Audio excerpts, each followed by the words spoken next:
بسم اللہ الرحمن الرحیم۔ السلام علیکم دوستو، دنیا بھر کی خبروں میں آج آپ سنیں گے، لیکن اس سے پہلے اگر ہو سکے تو لائک، سبسکرائب اور بیل آئیکن کا بٹن ضرور دبا لیں۔ شکریہ۔ روس کی طالبان سے محبت کیوں؟ افغانستان کا موجودہ آئین غیر ملکی قبضے میں بنایا گیا، یہ قابل قبول نہیں۔ طالبان کا خواتین کے ساتھ برا سلوک ریڈ لائن ہوگا۔ اقوام متحدہ۔ CIA ڈائریکٹر کی عبدالغنی برادر سے ملاقات۔ افغانستان سے بھاگنے والے شہری اس وقت کس حال میں ہیں؟ غیر ملکی امداد کی کمی کو پورا کرنے کے لیے طالبان کیا کر سکتے ہیں؟ کچھ دلچسپ اور خوفناک تہمت پرستیاں۔ تو آئیے چلتے ہیں اب خبروں کی تفصیل کی جانب۔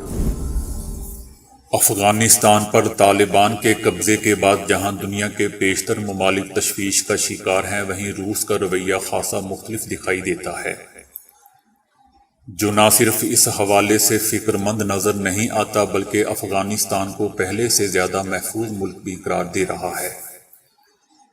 گزشتہ ہفتے جب امریکہ اور یورپی ممالک اپنے شہریوں اور افغان اتحادیوں کو کابل سے نکالنے کی کوشش میں مصروف تھے تو اس وقت روس ان کے افغانستان پر قبضے کے حوالے سے بالکل بھی فکر مند نہیں تھا۔ روسی سفارتکاروں کا کہنا تھا کہ افغان دارالحکومت اب پہلے سے زیادہ محفوظ ہو چکا ہے، جبکہ روسی صدر پیوٹن نے یہاں تک بھی کہا کہ ان کا افغانستان پر قبضہ ایک حقیقت ہے اور روس کو ان کے ساتھ ہی چلنا چاہیے۔ صدر پیوٹن کے خصوصی ایلچی ضمیر کابلوف نے تو یہاں تک کہا کہ ان کے ساتھ مذاکرات کرنا خود ساختہ جلا وطن صدر اشرف غنی کی حکومت کے مقابلے میں آسان ہے۔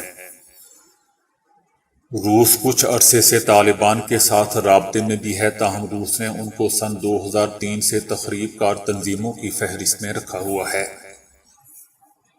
امریکی وزیر خارجہ نے روس پر الزام لگایا تھا کہ وہ ان کو اسلحہ فراہم کر رہا ہے، لیکن روس کی جانب سے اس کی تردید کی گئی تھی۔ روس کی وزارت خارجہ نے کہا تھا کہ ہم نے امریکی اتحادیوں سے اس کے شواہد فراہم کرنے کے لیے کہا تھا، لیکن کوئی فائدہ نہیں ہوا۔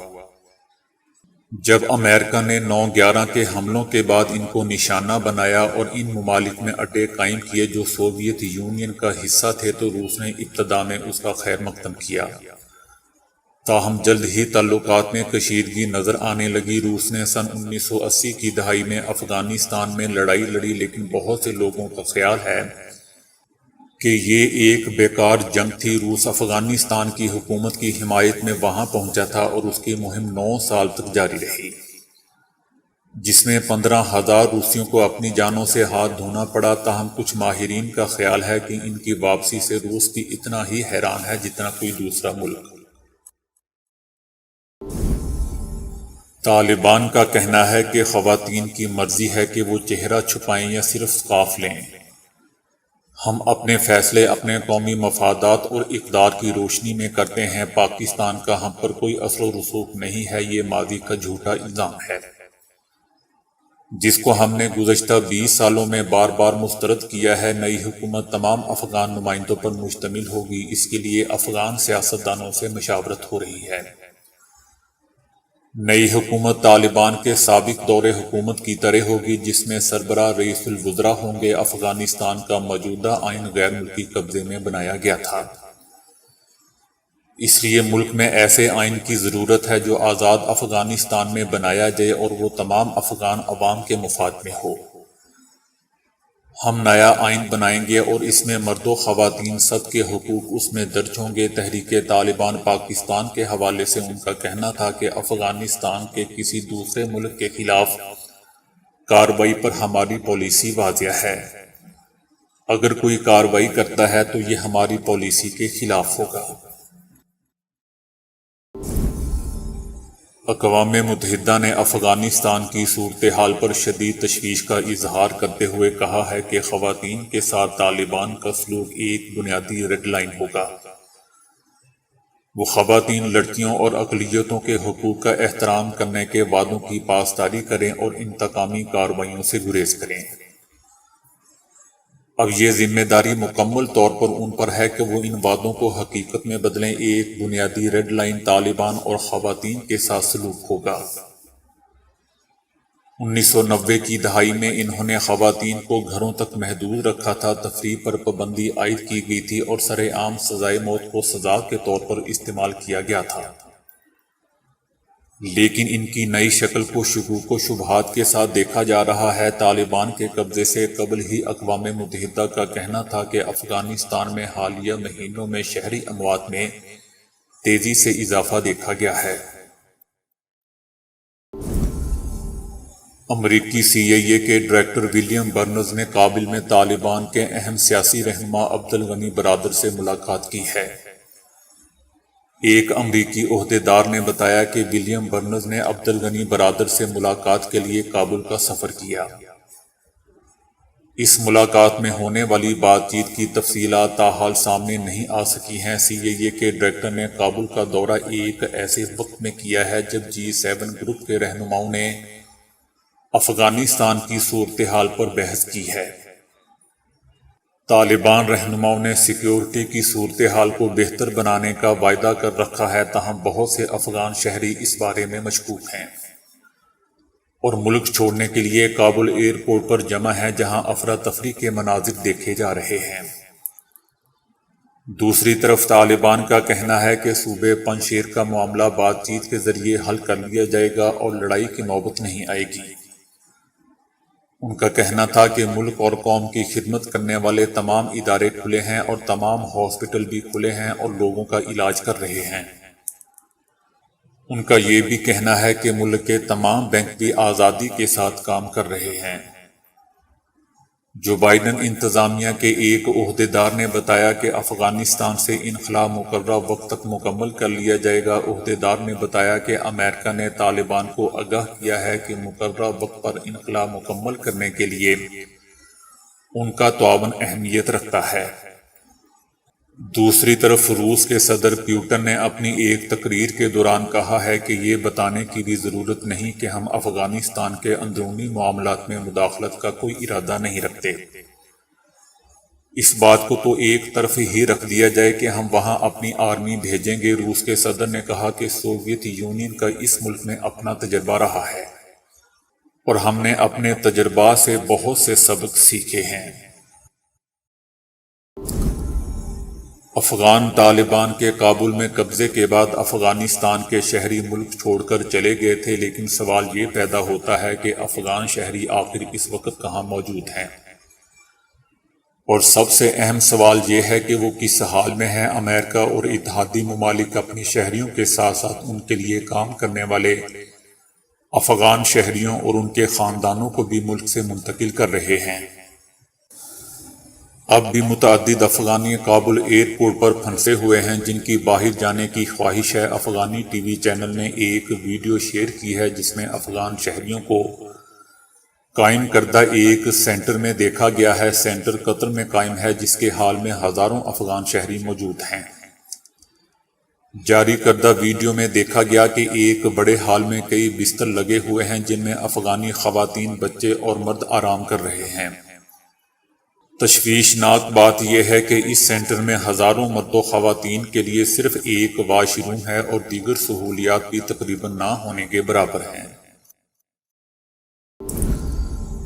افغانستان میں نئی حکومت کے قیام کے ساتھ ہی طالبان حکمرانوں کو شدید معاشی بحران کا سامنا ہے، کیونکہ بین الاقوامی مالیاتی اداروں نے ان کے فنڈز اور امداد روک دی ہے۔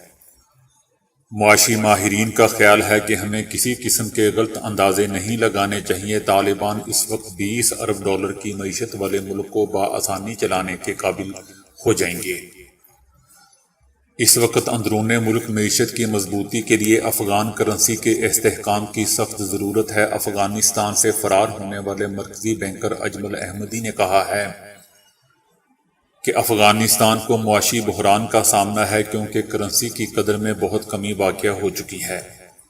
چین اور دیگر غیر مغربی ممالک کو ان کی حکومت میں افغانستان میں اقتصادی فوائد حاصل ہو سکتے ہیں۔ امریکہ افغانستان کو مالی معاونت فراہم کرنے والا سب سے بڑا ملک رہا ہے۔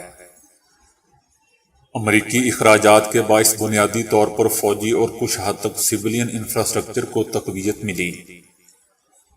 عالمی بینک کے مطابق افغانستان کا شمار کم دولت رکھنے والے ممالک میں ہوتا ہے، جس کے باعث افغانستان کو مسائل کا سامنا ہے۔ ان حالات میں افغانستان میں سرمایہ کاری کی توقع نہیں کی جا سکتی۔ اس کے علاوہ بین الاقوامی مالیاتی فنڈ یعنی IMF نے افغانستان کو قرض لینے کی سہولت منقطع کر دی ہے، جو نئی حکومت کے لیے فوری طور پر ایک بڑا نقصان ہوگا۔ IMF نے وضاحت کی ہے کہ عالمی برادری کے اندر پائے جانے والے اعتماد کے فقدان کی وجہ سے اس نے فوری طور پر $370 ملین کی امداد معطل کر دی ہے۔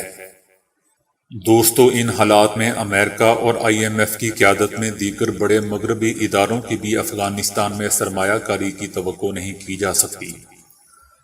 اب سوال یہ پیدا ہوتا ہے کہ مغربی غیر ملکی امداد کی کمی کو پورا کرنے کے لیے نئے حکمران کس قسم کی معاشی حکومت قائم کر سکتے ہیں؟